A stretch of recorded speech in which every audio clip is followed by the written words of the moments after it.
2022 সালে বিশ্বজুড়ে প্রবাসী শ্রমিকরা নিজেদের দেশে রেমিটেন্স পাঠিয়েছেন $831 বিলিয়ন। 2000 সালের তুলনায় যা $703 বিলিয়ন বেশি।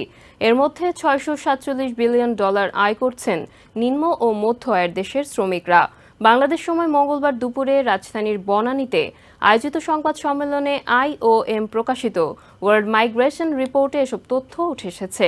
রেমিটেন্সের ঊর্ধ্বগতির ফলে বৈশ্বিক অর্থনীতিতে ইতিবাচক প্রভাব পড়ছে বলে মনে করছে IOM। I want to give you an overview of the state of migration in the world today.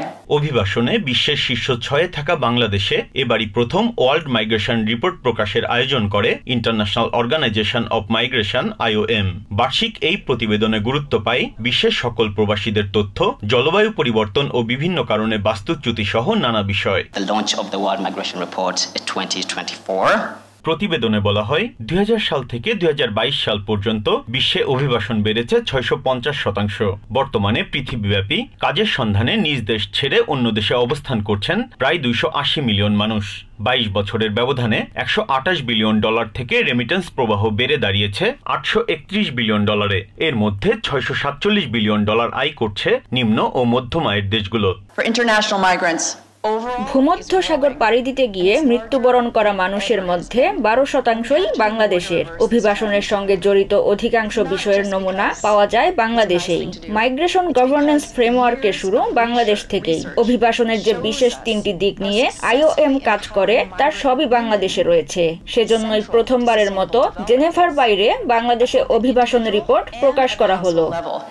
in many cases, প্রতিবেদনে বলা হয় জলবায়ু পরিবর্তনের ফলে সৃষ্ট দুর্যোগে 2022 সালে বিশ্বে প্রায় 120 মিলিয়ন মানুষ বাস্তুচ্যুত হয়েছে। বাস্তুচ্যুতির হিসেবে এশিয়ার দেশগুলোর মধ্যে বাংলাদেশ 5ম স্থানে রয়েছে। শুধু 2022 সালে প্রাকৃতিক দুর্যোগের কারণে বাংলাদেশে 1.5 মিলিয়নেরও বেশি মানুষ বাস্তুচ্যুত হয়।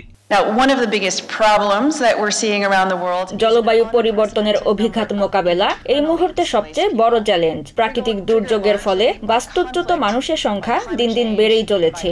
সংকট নিরসনে সমন্বিত পদক্ষেপ নিতে হবে। আমি মনে করি IOM এর এই প্রতিবেদন মানব উন্নয়ন এবং বৈশ্বিক সমৃদ্ধির চালক হিসেবে অভিবাসনের সম্ভাবনাকে কাজে লাগাতে সহযোগিতামূলক প্রচেষ্টাকে অনুপ্রাণিত করবে।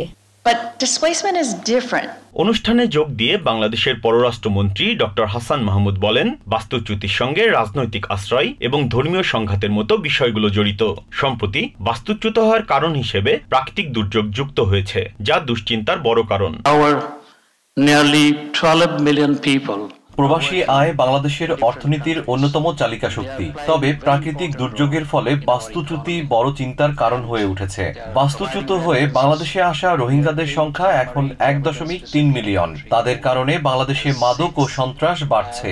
সংকট নিরসনে সরকার কার্যকর পদক্ষেপ নিচ্ছে।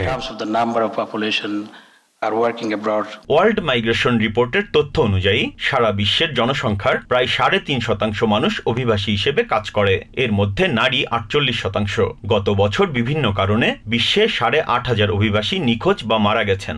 নিরাপদ কর্মপরিবেশ নিশ্চিত করা হলে প্রবাসী আয় বিশ্ব অর্থনীতির অন্যতম চালিকা শক্তিতে পরিণত হবে বলে মনে করছেন বিশ্লেষকরা। বিপ্রজিৎ চন্দ, TVN 24, ঢাকা।